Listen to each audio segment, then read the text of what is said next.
Vamos a presentar a continuación a nuestro disertante del día de hoy, Xavier Carbonell, que es economista y auditor censor jurado de cuentas. Trabajó como auditor y consultor en el ámbito financiero durante el periodo 1988-1998 en la organización Auren Consultors Auditors. En el año 1989 se incorporó a la organización Mango, en la que trabajó hasta finales del año 2014 como director de responsabilidad social corporativa del grupo en España.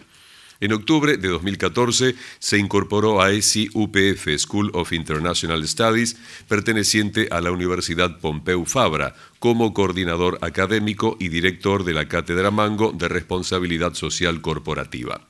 Es asimismo profesor de responsabilidad social de las organizaciones y de auditoría financiera en el grado en negocios y marketing internacionales en ESI UPF y también profesor de responsabilidad social de las organizaciones en el máster de Retail Internacional impartido en la misma universidad. Es director del máster Mango en Gestión de la Industria de la Moda y el Diseño en la Escuela Superior de Diseño, ESDI-URL. Asimismo, es profesor y ponente en otros másters y seminarios. Señoras y señores, recibimos en este escenario entonces a Xavier Carbonell. Adelante, por favor.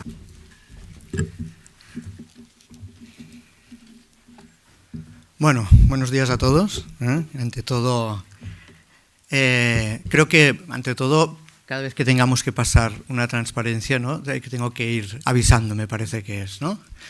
Bueno, muy bien. Primero de todo me gustaría agradecer, ¿no?, tanto a Fernando Pasarelli como a Ernesto Toker su amable invitación, así como a la organización AMEA, a su presidente y también por sus amables palabras, ¿no?, de introducción.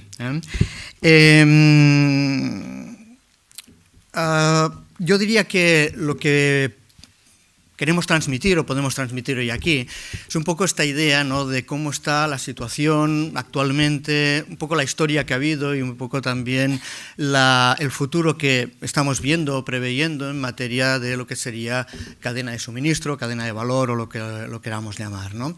Y aquí lo que les puedo transmitir fundamentalmente es una experiencia personal, ¿no?, un poco en base, pues, a la trayectoria que he podido tener y la experiencia y un poco el trabajo que se ha podido realizar en este ámbito, que fundamentalmente es poco teorizante, ¿no? Es una cosa fundamentalmente de trinchera, ¿no? Y en la trinchera, pues las balas pasan silbando, ¿no? Con lo cual tienes que ir apartando la cabeza, ¿no? Y dices, bueno, esta la he visto venir y la otra, pues bueno, venía de atrás y esta me ha costado más, pero suerte que he apartado la cabeza también, ¿vale? Entonces, lo primero de todo, si podemos pasar, por favor. Bueno, es un poco el índice, podemos seguir, si te parece. ¿Vale?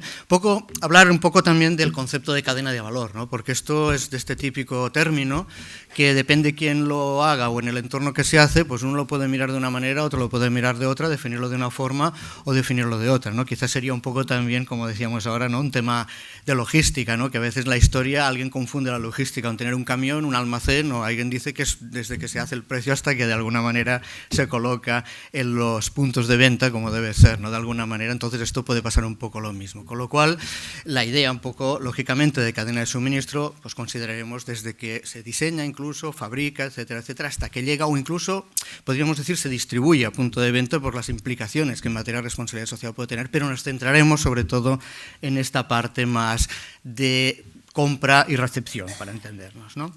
Muy bien. Si vemos de alguna manera... siguiente, por favor. Siguiente. Gracias, ¿no? Para analizar un poco correctamente este concepto de responsabilidad social y tener una adecuada visión, ¿no?, del tema y sobre todo de la relación con la cadena de valor, yo diría que sería interesante de hacer un poco un análisis del marco conceptual y cómo ha ido evolucionando, sobre todo en lo que sería el ámbito de España y Europa, ¿no?, porque para entender lo que tenemos ahora tenemos que saber un poco de dónde vienen las cosas, ¿no? De alguna manera, en los años los últimos años se ha producido un gran debate, ¿no? Diríamos en el ámbito de la ética empresarial, de la responsabilidad social, ¿no? Fundamentalmente por diferentes motivos, ¿no? Escándalos empresariales más recientes, ¿no? En aspectos financieros, de corrupción, todos tenemos en la cabeza casos, ¿no? Que si Lehman Brothers, que si Marionneau, Parmalat, yo qué sé, Arthur Andersen, etcétera, etcétera, Volkswagen, etcétera, etcétera, últimamente, ¿no? Y esto son situaciones que de alguna manera pues han promovido un poco comentarios, inercia y catalización de todo este tipo de cosas, ¿no? Las características también, como dice aquí, de la propia actividad económica, ¿no? Cambio climático, tamaño y poder de determinadas empresas en este momento, ¿no? Los problemas derivados de la internacionalización, ¿no? Derechos humanos, cadenas globalizadas, etcétera, etcétera. Origen y efectos de la crisis económica actual, ¿no? Un amplio debate, ¿no? De qué ha pasado con todo esto, cómo y por qué, ¿no? De alguna manera. Y de alguna forma, sin todo este entorno, si nos intentamos aventurar en hacer una definición de responsabilidad social, ¿no? De alguna manera entramos en un terreno que es complejo, ¿no? Un terreno primero porque es cambiante, y después porque de alguna manera tenemos toda una serie de elementos que han generado una serie de confusiones, podríamos decir, ¿no? En primer lugar, la propia definición y alcance, ¿no?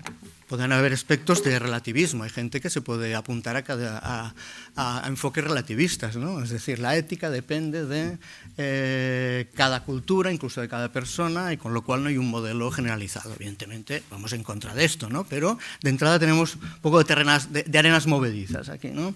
La evolución y el alcance del término. Se habló inicialmente de responsabilidad social corporativa, evidentemente, porque se empezó haciendo por una serie de grandes corporaciones como respuesta a determinadas cosas. Pero claro, responsabilidad social corporativa suena a algo extraterrestre de entrada, ¿no? Yo esto no lo puedo hacer, ¿no? De alguna manera. Lógicamente el término pasa a responsabilidad social empresarial porque si no de entrada nos dejamos el 98% del tejido empresarial europeo fuera, que son pymes básicamente, ¿no? Responsabilidad social de las organizaciones, es decir, que aquí todo el mundo tiene que ser responsable, sindicatos, empresas, gobiernos, etcétera, etcétera, o sea que hablamos de un entorno general, ¿no? Se habla de ética empresarial, se habla de sostenibilidad en nuestra zona, sustentabilidad, más aquí, ¿no? Tenemos aquí una palabra nueva para poner, ¿no?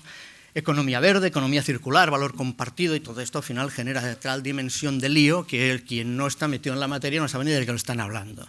Con lo cual, ahí hablamos, lógicamente, de parientes cercanos, ¿no? De primos hermanos y tíos y algunos parientes lejanos, pero que estamos hablando en general de lo mismo. Confundir acción social y responsabilidad social, ¿no? Es decir, se puede hacer mucha acción social y ser un perfecto irresponsable, ¿no? Como ha pasado muchas veces, y se puede hacer cero acción social y ser muy responsable. Como comentaban antes, ¿no? Es un poco aquello de cómo ganas el dinero, ¿no? No cómo lo estás aplicando finalmente, ¿no? Confundir legalidad y responsabilidad social empresarial, ¿no? Es otro elemento de confusión, ¿no? Es decir, hay cosas legales que son injustas, o depende cómo se apliquen, pueden ser injustas, ¿no? Es decir, estamos cansados de ver, por lo menos en las noticias en España y en Europa, ¿no? Cantidad de desahucios, cantidad de préstamos que no se pueden devolver, ¿no? Donde, lógicamente, las entidades financieras ejercen su legítimo derecho como debe ser, pero en esos casos debería intervenir el Estado, decir, ahí intervengo yo y ahí no jugamos, ¿vale? Ya lo hago yo. Seguramente eso es muy legal, pero es perfectamente injusto, ¿no? De alguna manera. O estamos hartos también de ver que hay gente que llega o intenta llegar a nado a las costas de España y al final los que salen en las noticias son los que han pillado los guardacostas. Pero hay un montón de gente que ha entrado y hay gente que les ha dado cobijo, les ha ayudado y dice, bueno, ahora búscate la vida. Y eso seguramente es perfectamente ilegal, ¿no? Pero seguramente es perfectamente ético. Con lo cual, el tema de la frontera no lo tengo nada claro.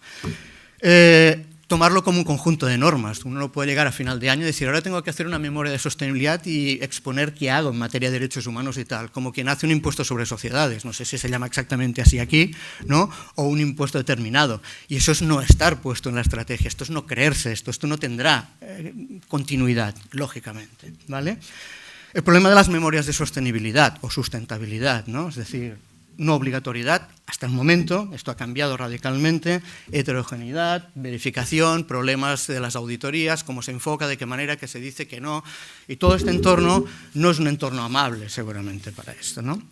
De todas maneras, si retrocedemos un poco a lo que sería el año 2001, donde aparece la primera reflexión, ¿no? Y se empieza a consolidar el concepto de responsabilidad social empresarial, aparece un primer documento denominado Libro Verde, Fomentar un marco europeo para la responsabilidad social de las empresas, que se elabora por la Comisión Europea, más con una idea de guía, más con una idea de orientación, que no para legislar nada. En ese momento se dijo, no, la Comisión no va a legislar nada en materia de responsabilidad social, en cualquier caso, cada país individualmente que haga lo que quiera. Aquí no hay directivas, esto ha cambiado. ¿Vale? En este libro verde aparece una primera definición que dice: RSE es un concepto con arreglo al cual las empresas deciden voluntariamente contribuir al logro de una sociedad mejor y un medio ambiente más limpio. Bueno, vale, bien, ¿no? Tanto generalistas, voluntades, etcétera, etcétera, ¿no?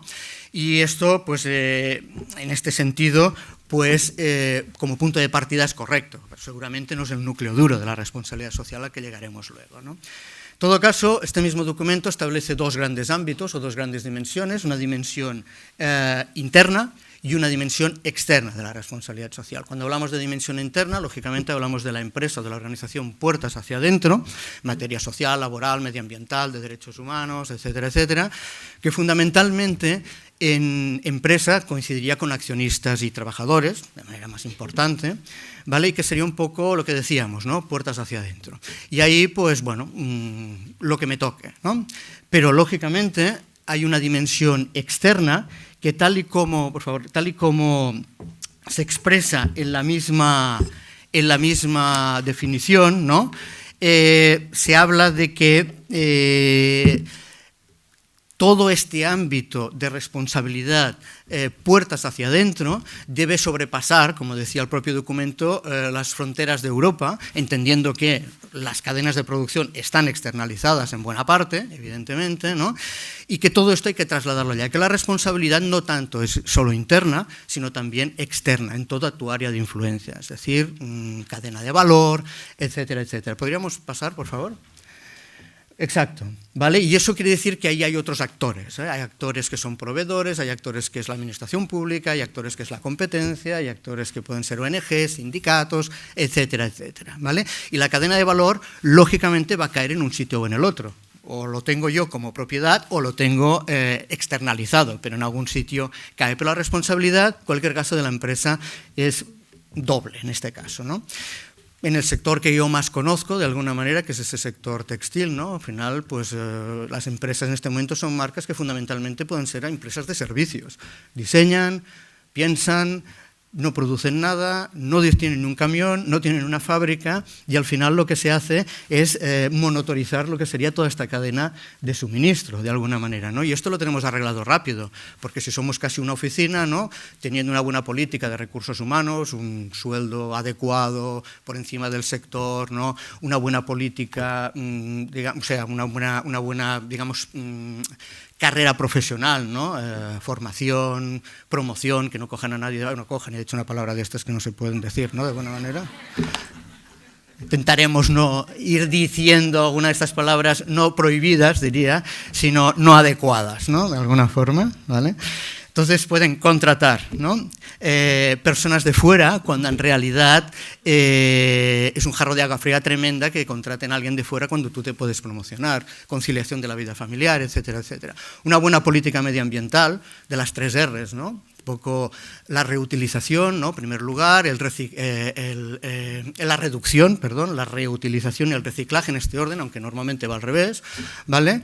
Etcétera, etcétera. Una buena selección de energía limpia y se acabó, ¿no? Pero me olvido, en este caso, que hay miles de fábricas que trabajan para mí fuera y esto implica derechos humanos, implica condiciones de todo tipo.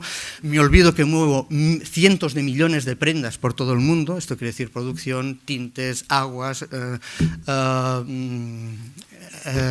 podríamos decir cadena, emisión de gases, etcétera, etcétera, contaminación, y todo eso también es mi responsabilidad, y eso está marcándose en ese sentido también, ¿no? Por favor, todas estas definiciones hablan de voluntariedad. Está bien, ¿no? Es decir, la responsabilidad social es voluntaria, ¿no? Cubrir la ley se supone y a partir de aquí yo voluntariamente haré toda una serie de cosas más. Pero la voluntariedad se acaba en aquel momento en que tu sociedad te exige determinadas cosas, ¿no? Y el listón normalmente no es ni mucho menos el de la ley, sino que es muy superior, ¿vale? Y esto es lo que ha producido, se ha pasado en los últimos años, tanto en España como en Europa, que la presión de la sociedad, la presión de medios, la presión de organizaciones, la propia conciencia, etcétera, etcétera, ha hecho que todo esto quede elevado a un listón de expectativas que ni mucho menos es la parte legal, es mucho más elevado, ¿no? Muy bien. ¿Cuáles han sido estos factores de cambio, de alguna forma? ¿Vale? Bien, una reacción en lugar de la sociedad pidiendo una mayor transparencia debido a la pérdida de confianza producida por los casos de corrupción y escándalos a nivel empresarial, a nivel de cualquier ámbito, ¿eh? No hace falta ir normalmente 8.000 kilómetros, lo tenemos al lado de casa, ¿eh? No hay ningún problema en esto, ¿vale? La creciente movilización y presión social de la sociedad civil, que demanda una actitud económica, social y medioambientalmente más sostenible. Evolucionamos como sociedad, lo que hace 20 años ni me planteaba, ahora es impensable, ¿no? De alguna manera vamos avanzando en todo esto. La preocupación cada vez mayor por el deterioro ambiental, ¿no? Producido por la actividad económica. Esto es la visión a corto plazo. Todos tenemos una visión a corto plazo. Administración, empresas, políticos, todo el mundo, ¿no? Y esto es como entrar en tu casa con un martillito, ¿no? Y entro con un martillo, espero no decir ninguna palabra que no sea, ¿no? Y hoy rompo este enchufe, ¿sí? Bien. Hoy me cargo esta baldosa, hoy rompo esta lamparita. Y a corto plazo no pasa nada, pero a largo te cargas la casa. Y esto es lo que hemos hecho, ¿no? Cargarnos la casa, ¿no? Una demanda creciente de los consumidores de actitudes más responsables. Bien, cada vez el consumidor está más concienciado y aunque estamos muy atomizados de alguna forma y las decisiones individuales pesan poco y somos poco, digamos, tendentes a agruparnos, sí que las asociaciones de consumidores, etcétera, etcétera, pues ejercen su influencia, ¿no? La transparencia de las actividades empresariales propiciada por los medios de comunicación y las nuevas tecnologías de información. Antes pasaba algo en cualquier parte del mundo y uno no se enteraba, ¿no? Pero hoy de alguna manera sesgado, mal opinado, incompleto, con mala idea, si queréis, etcétera, etcétera, pero corre rápidamente por la red. Algo ha pasado, ¿vale? Y esto es evidente que ha movido cosas de este tipo. Los intentos de regularización y los marcos de referencia en responsabilidad social, ¿no? Hablamos de lo que está haciendo la Unión Europea, las políticas o las directrices para empresas multinacionales de la OCDE, la más importante a nivel mundial en este momento, que es Global Compact de Naciones Unidas, etcétera, etcétera. Todo esto mueve. Y finalmente podríamos decir la creciente importancia de la imagen y el prestigio empresarial, ¿no? Como elemento de diferenciación. Es decir, yo no puedo tener una imagen negativa puertas hacia afuera porque pasen determinadas cosas. Y esto puede actuar a favor o en contra. Lo que pasa es que también hay una regla muy grande, muy exacta, podríamos decir, que es a medida que te vas haciendo más grande, más criticado eres, ¿no? De alguna forma, o sea, que hay un elemento que no podrás, de alguna manera, apartar jamás. Por favor. Todo esto también ha implicado pues, que las organizaciones tengan que comunicar todas esas políticas y actuaciones, ¿no? A través de lo que serían las memorias de sostenibilidad, lo que antes, o quizá antes más se llamaba triple balance, lo que se está empezando a llamar con más fuerza reporting no financiero, ¿no? Y esto viene por determinados motivos. Porque estoy en un sector focalizado, porque la presión de mis grupos de interés obliga a que yo lo explique, yo lo quiero explicar, ¿no? La importancia de la marca, etcétera, etcétera. Hay cosas que en este momento son impensables que no se expliquen, ¿no? Puertas hacia afuera, ¿vale? Podríamos decir que hoy por hoy, quien se precie, ¿no? De hacer un buen reporting en materia no financiera o de sostenibilidad está utilizando los modelos de GRI, de Global Reporting Initiative, en su versión G4 actual. Pero esto no quiere decir que tengamos que matar mosquitos a cañonazos, es decir, aquí no todo el mundo tiene que hacer un GRI, ¿no? Es decir, yo voy a hacer sostenible un reporte y voy a hacer GRI, oiga, es que a usted no le toca hacer esto, ¿no? Usted con un papelito explicándolo, con una pequeña newsletter, tiene más que suficiente y al revés, ¿eh? Es decir, usted tiene que hacer un GRI, no basta con un papelito de este tipo, ¿de acuerdo? Pero aquí la sociedad ya se encarga de que esto no pase, ¿eh? También no es el único sistema, hay estos compromisos tipo Global Compact que hace que tú como compañía pues tengas que reportar, en este caso Naciones Unidas, ¿no? En materia de sostenibilidad en base a los modelos que establece esta iniciativa, aunque lo puedes sustituir por este tipo de informes si lo estás haciendo, ¿no? De alguna forma. Bien, últimamente ha entrado en juego el informe integrado. El informe integrado es esa iniciativa que de alguna manera lo que quiere es que, por un lado, está la información financiera de cuentas anuales obligatoria, directivas cuarta y octava en Europa, todas las empresas obligatoriamente fondo y forma a explicar esto. memorias de sostenibilidad, no obligatorio hasta el momento, pero que de alguna forma todo el mundo está realizando, porque lo primero es la historia, lo que ha pasado, en base a qué, y lo otro es cómo trabajo, cómo trabajaré, qué riesgos hay, cómo voy a abordar todo esto. Y esto interesa a los inversores. Y este tipo de informe no es un agregado, intenta de alguna manera ser... Gracias. Sí, es para no morir en el intento al final, gracias. Intenta de alguna manera que no sea un agregado, sino una buena explicación. Y esto es un poco por donde van los tiros en este momento. No obstante, el riesgo será que acabemos haciendo 3 informes como está pasando. Es decir, las cuentas anuales, el informe de sostenibilidad y el informe integrado dirigido a inversores en este caso. Bien, por favor. A raíz de esta evolución y circunstancias se produce una actualización de la política de la Unión Europea, esto va, sí, ¿no? Y una redefinición del concepto que queda reflejado en el año 2011, en esta estrategia renovada de la Unión Europea 2011-14 sobre la RSE, podríamos decir, y aparece la definición que es el núcleo duro de la responsabilidad social, lógicamente, que es entenderte con tus partes interesadas, ¿no? Y aquí dice que lógicamente se mueve en un montón de ámbitos también, y todas las definiciones poco confluyen en esto, ¿no? Dice, es el cumplimiento estricto de las obligaciones legales vigentes, se supone, ¿no? Pero la integración voluntaria, con los límites que hemos dicho, ¿de qué? En su gobierno, gestión, estrategia, políticas, procedimientos, es decir, en el día a día de la organización, ¿de qué? De las preocupaciones sociales, laborales, medioambientales, de respeto a los derechos humanos, sostenibilidad, ¿vale? Que surgen de la relación y el diálogo transparente con los grupos de interés, responsabilizándose así de consecuencias e impactos de estos actos. Una empresa o una organización es socialmente responsable cuando responde satisfactoriamente a las expectativas que sobre su funcionamiento tienen los grupos de interés. Legítimos, obviamente, y con expectativas legítimas, obviamente, ¿vale? Y ahí estamos un poco en la brecha en este momento, ¿vale? Por favor.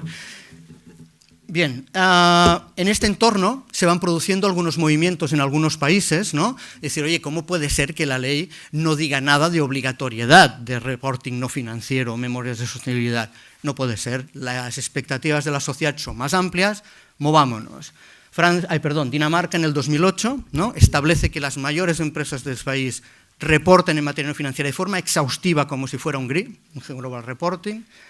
En el 2013 se adhiere Francia y otros países que modifican leyes para que esto sea obligatorio, ¿vale? Y radicalmente la política de la Unión Europea cambia en el 2013 y lanza una directiva que modifica las directivas 4ª y 8ª, las contables, de manera que en los informes de gestión que acompañan a las cuentas anuales se reporte en materia no financiera de forma exhaustiva con amplitud similar a Global Reporting, diciendo que seguirás modelos de este tipo. Supongo que cuando se aplique se podrá sustituir si lo haces, ¿vale? A partir de las cuentas del 2017, ahí tienen que estar transcrita la directiva de obligado cumplimiento para todos los países. Ya veremos, al final, esto es la teoría, finalmente a ver qué pasa, pero este es el entorno actual. Muy bien. ¿Sí? ¿Podéis? Gracias. Siguiente. Esto de los títulos no lo tendría que haber puesto, ¿no? Muy bien. Para que todas estas políticas de responsabilidad social funcionen, tanto a nivel organización como a nivel de cadena de valor, ¿vale? Se tienen que dar unas circunstancias que son determinantes, si no, esto no va a funcionar ni para atrás, seguro. La primera es concretar e interiorizar estos compromisos en materia de sostenibilidad, es decir, todos estamos de acuerdo en que tenemos que hacer cosas bien hechas, ¿no? La ética empresarial y tal, pero si no lo concretamos nos pasaremos 10 años hablando del tema y no concretaremos nada. Es decir, hemos de ser capaces de trasladarlo en unos valores que antes se llamaban códigos éticos, pero esto suena de un pedante que te mueres, ¿no? Es decir, porque hay gente que se ha pasado siglos intentando definir la ética y tú parece que en 2 líneas lo tienes solucionado, ¿no? Estamos hablando más de compromisos de sostenibilidad. Y no quiere decir que todos seamos súper buenos, ni mucho menos, pero es mirar en una dirección y no mirar en otra. Vamos a intentar concretarlo en algunos compromisos que nos permitan luego ser capaces de pedir a un tercero que haga algo, porque si el primero que hago soy yo que no he reflexionado, me explicarás tú cómo puedo decirle a un tercero que haga las cosas, ¿no? O sea, lo primero soy yo, y una vez hecho, interiorizado y expresado públicamente este compromiso, vamos a intentar explicárselo a los proveedores para que lo hagan en este ámbito, ¿vale? O tenemos el convencimiento y el apoyo total de la propiedad y la dirección, o esto no funciona, esto va a ser un chiste de mal gusto, es decir, y predicar con el ejemplo. Es decir, si no hay el apoyo de la dirección, olvídate. Es decir, esto va a ser algo que vamos a decir que no creemos o que no hacemos. Y esto tiene un efecto boomerang de incalculables consecuencias. Tenemos jurisprudencia, la que queramos en esto, ¿vale?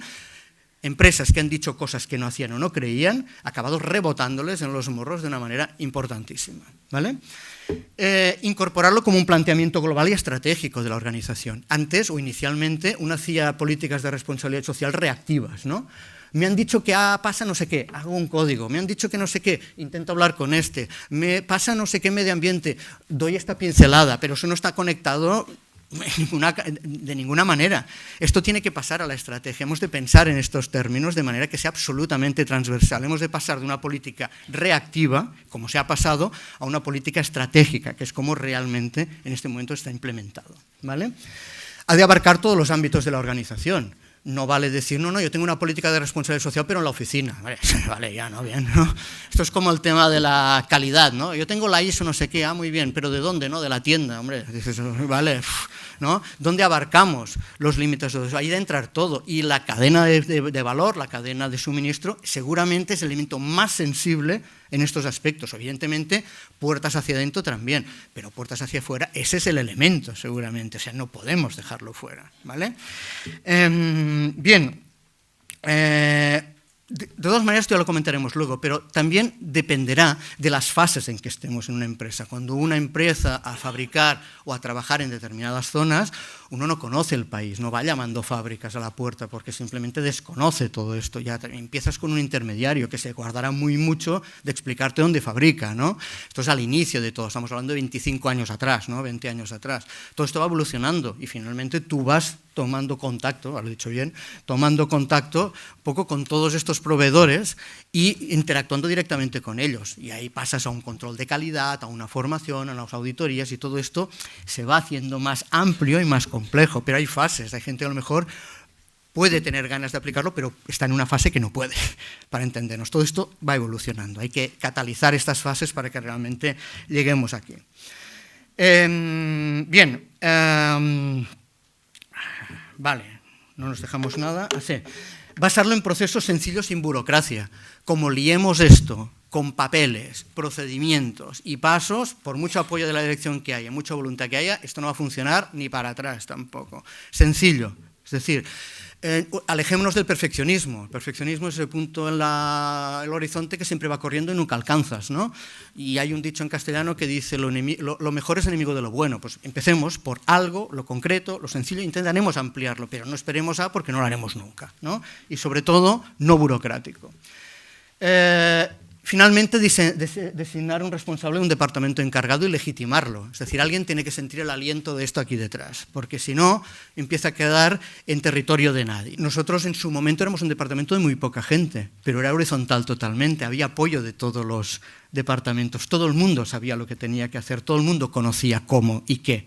Y la típica frase que decía, Xavi, ya lo sé, me llaman por teléfono, digo, bueno, pues ya lo sabes, entonces no hace falta ni que me lo preguntes, ¿no? Pero podríamos tal igual, no, ya te has contestado tú la pregunta, ¿vale? Pero cada vez estaba más interiorizado, se iba avanzando en todo esto. Bien, pasamos, por favor.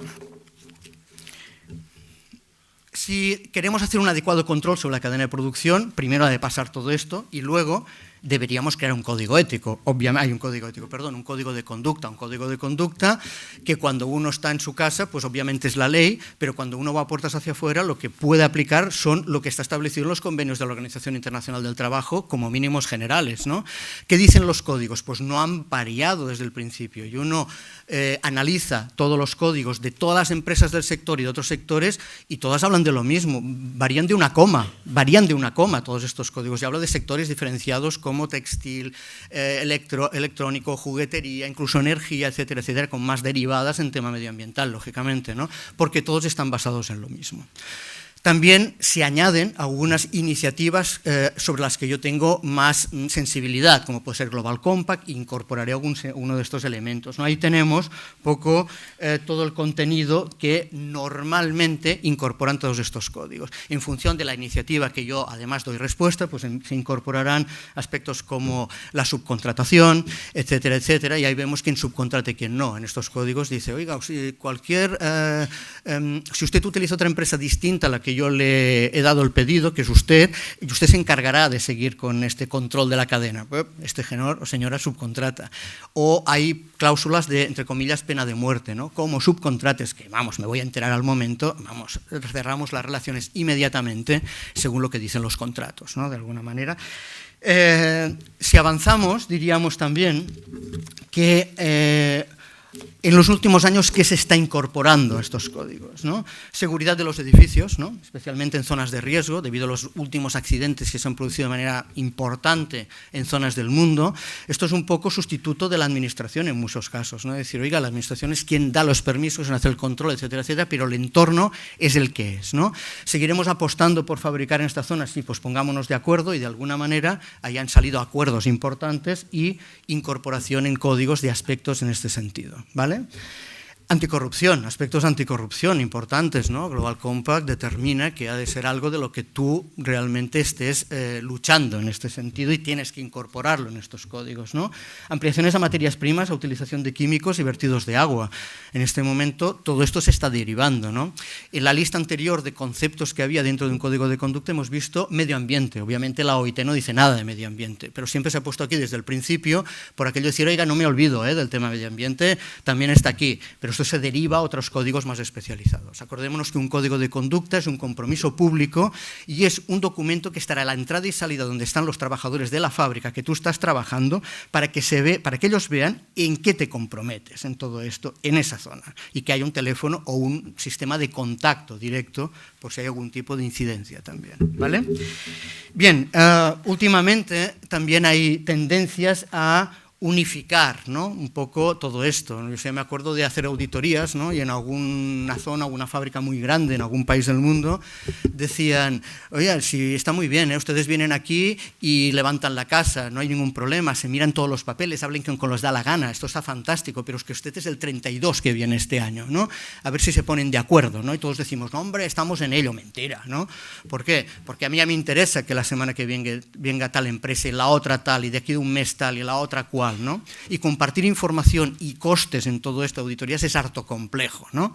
Con lo cual hay iniciativas tipo BSCI en Europa o RAP en Estados Unidos, ¿no? Que han ido o van avanzando en este sentido y ahí tendremos que trabajar todos probablemente en un futuro. Por favor.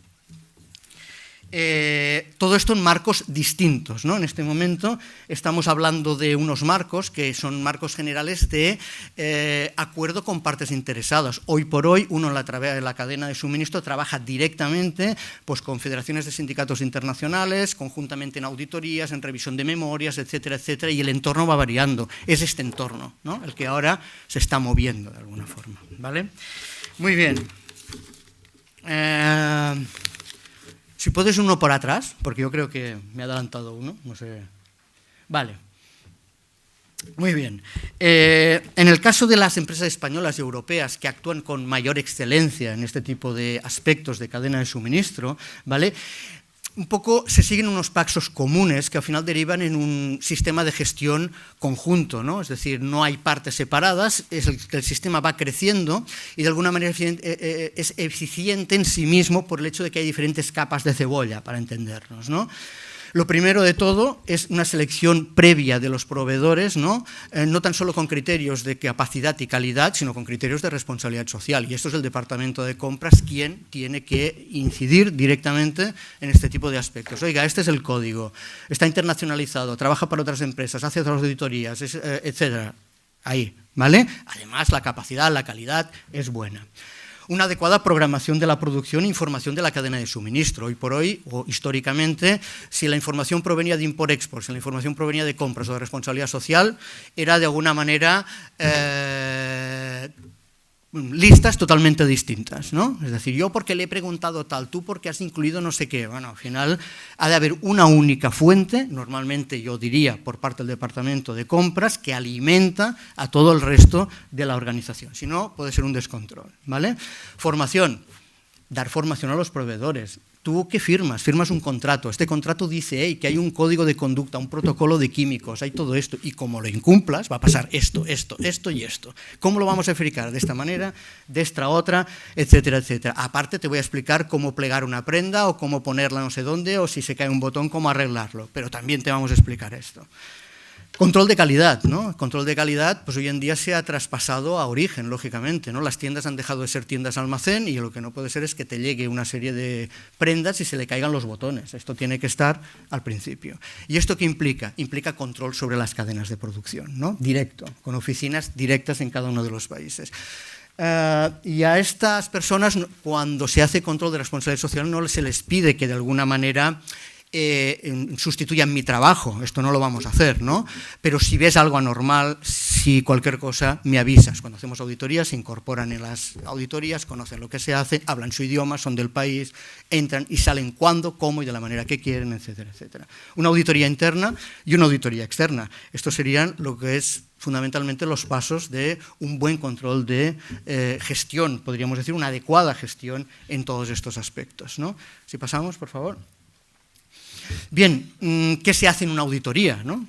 Pues una entrevista previa con los propietarios y directores de las fábricas, tomando toda la información en materia de sostenibilidad, procesos, procedimientos, etcétera, etcétera. Una revisión exhaustiva de las instalaciones de la fábrica, ¿no? Filmando y fotografiando su totalidad, ¿no? Los elementos importantes en fotografía, positivos, negativos, y filmarlo todo. Esta es la mejor evidencia que uno puede tener, porque si al cabo de 2 años quieres ver qué era aquello, solo tienes papeles y no te acuerdas de nada. Empiezas filmando la puerta con el nombre y en continuo, sin ningún corte, vuelves a la puerta y ahí tienes tu archivo para ti y cualquier organización que quiera consultar algo respecto a esto, ¿vale? Selección de una muestra de trabajadores para hacer una entrevista anónima, aleatoriamente de lo que son los listados de la empresa ese mismo día, ¿vale? Con una muestra adecuada. Y cuando se hace esta revisión, señalando un poco a dedo a algunas personas, no aleatoriamente, un hombre y una mujer en la misma zona de producción, que bajo las mismas condiciones deberían cobrar lo mismo, una señora en tema de textil, que es la que está limpiando, que siempre es una señora mayor, ¿no? Entre las cadenas que esté en la nómina, etcétera, etcétera, un poco en este sentido, ¿vale? Posteriormente, análisis de cualquier otro documento relacionado, ¿no? Que tengamos que analizar, comprobar, verificar, etcétera, etcétera, recalcular, etcétera, etcétera, unas conclusiones, una reunión con la empresa diciendo, oiga, hemos detectado todo esto hay que solucionarlo en este tiempo, en este momento, tal y con estos plazos, ¿vale? Y finalmente, pues unos informes y un seguimiento en este sentido, ¿eh? Estos serían un poco los pasos, ¿no? Bien. ¿Qué nuevos enfoques están entrando en temas de auditoría? Pues yo diría que fundamentalmente hay que dar un valor añadido más grande a las empresas y en este momento, aparte de comprobar que todo esto se está cumpliendo, se está llevando a cabo, de alguna manera es necesario analizar sistemas medioambientales o de gestión medioambiental, recomendar, explicar, calcular gases de efecto invernadero, ver por zonas o por áreas los objetivos de desarrollo sostenible, cómo se están aplicando, valoración de empresas, no tan solo en lo que es cubrir el código, se supone, sino establecer unos sistemas de puntuación en base a buenas prácticas que van más allá, la responsabilidad social de estas propias organizaciones y clasificar entre A, B, C, ¿no? E intentar influir en que los pedidos vayan a A, para entendernos, ¿no? Que esto es lo correcto, ¿vale? Y sobre todo esto en un entorno de participación de grupos de interés. Es decir, hoy por hoy yo he hecho cantidad de auditorías con sindicatos internacionales, de alguna manera, conjuntamente o con los auditores externos, revisar las memorias de sostenibilidad conjuntamente, dar la lista completa de todas las fábricas con direcciones, pelos y señales para que lo distribuyan a todas sus zonas y cualquier incidencia lo comuniquemos. Este es el entorno actual de este tipo de cosas, ¿no? Y en cuanto de alguna manera a resultados, y acabamos, ¿no? Creo que vamos más o menos sobre estos 10 minutos que quedaban, ¿no? En cuanto a resultados, ¿cuáles son los principales problemas que aparecen? Bueno, pues los principales problemas que aparecen en esta primera línea no subcontratada, ¿vale? O pueden aparecer problemas de horas extraordinarias, de contratación, de seguridad social, etcétera, etcétera. Esto es lo que, en general, puede aparecer y aparece, ¿no? ¿Dónde están los problemas más graves? En la subcontratación no controlada en áreas de riesgo, porque el submundo existe y puede aparecer. Y la responsabilidad de la organización es trasladar estas producciones a estas zonas y hacer estos controles en estas áreas para que no derive en este tipo de cosas. Para esto tienes que tener una sola calidad, ¿no? O sea, la suerte de algunas empresas que quieren una sola calidad es que si quieres una sola calidad tiene que estar fabricado en un único sitio. Si esta camisa la tienes fabricada en 2 fábricas distintas, yo tengo 2 camisas distintas, seguro, ¿eh?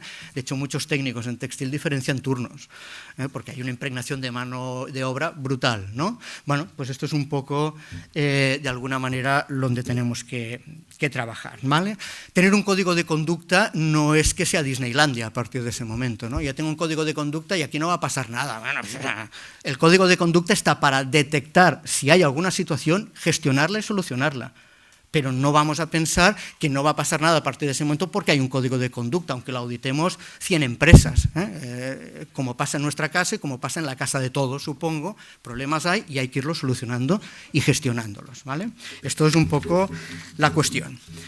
Y yo diría, un poco, hemos hecho un flash así general, ¿no?, de lo que podría ser historia, ¿no?, situación actual, un poco las herramientas y un poco también cómo se está enfocando hacia el futuro estos aspectos. Este es el entorno actual, ¿no? Es impensable, como decía antes, que empresas o organizaciones que están trabajando con cadenas globalizadas no hagan estos pasos, y se está explicando en memorias de sostenibilidad creíbles, evidentemente, porque trabajar con los grupos de interés, aparte de que tú ya hagas todo esto, que le da una garantía, le da unos pasos, lo que le da es credibilidad y legitimidad, puertas hacia afuera. Esto es lo que realmente es creíble, que trabajes con estos grupos, ¿no? Y finalmente, y aquí acabamos, y en cualquier caso podemos seguir hablando, me parece que en el café que tenemos ahora, solamente un comentario muy breve que se ha hecho referencia, ¿no? ¿Podrías pasar la última, por favor? Y siguiente, ¿no? Yo diría que simplemente una reflexión final, ¿no? Es decir, las organizaciones con una mejor responsabilidad social, lo comentabas tú ahora también, ¿no, Fernando? Son mejores empresas y más competitivas. Tenemos mejores empresas, simplemente, porque estos son vasos comunicantes, ¿no? No hay responsabilidad social, no funciona en general nada, ¿no? Si funciona la responsabilidad social es porque funciona en otras áreas en general. ¿Qué pasa? Que los responsables o las empresas que creíblemente, honestamente y de manera legítima lo aplican, los directivos responsables tienen más habilidades, tienen mayor visión de la jugada, ¿vale? Y delante de una decisión que no sea tan solo cuenta de pérdidas y ganancias, tienen más posibilidades de acertar en la solución, ¿eh? Si yo solo estoy focalizado en tema de pérdidas y ganancias, ante una decisión que tenga aspectos éticos voy a tomar la mala decisión. Y aquí hay una jurisprudencia tremenda, empresas que han cerrado, escándalos monumentales, etcétera, etcétera, por no pensar en estos términos, ¿vale? Se toman mejores decisiones. Segundo, una mejor implicación, es decir, si de alguna manera yo trato bien a mis trabajadores, tienen una buena formación, una buena promoción, hay conciliación de la vida familiar, trato bien a mis accionistas, que también, lógicamente, ¿no?, etcétera, etcétera, ostras, a mí no se me cae el boli a las 5:30 de la tarde. Yo estoy comprometido con esta empresa, es decir, yo trabajo más a gusto, yo siento los colores, con lo cual yo estoy por este tema, ¿vale?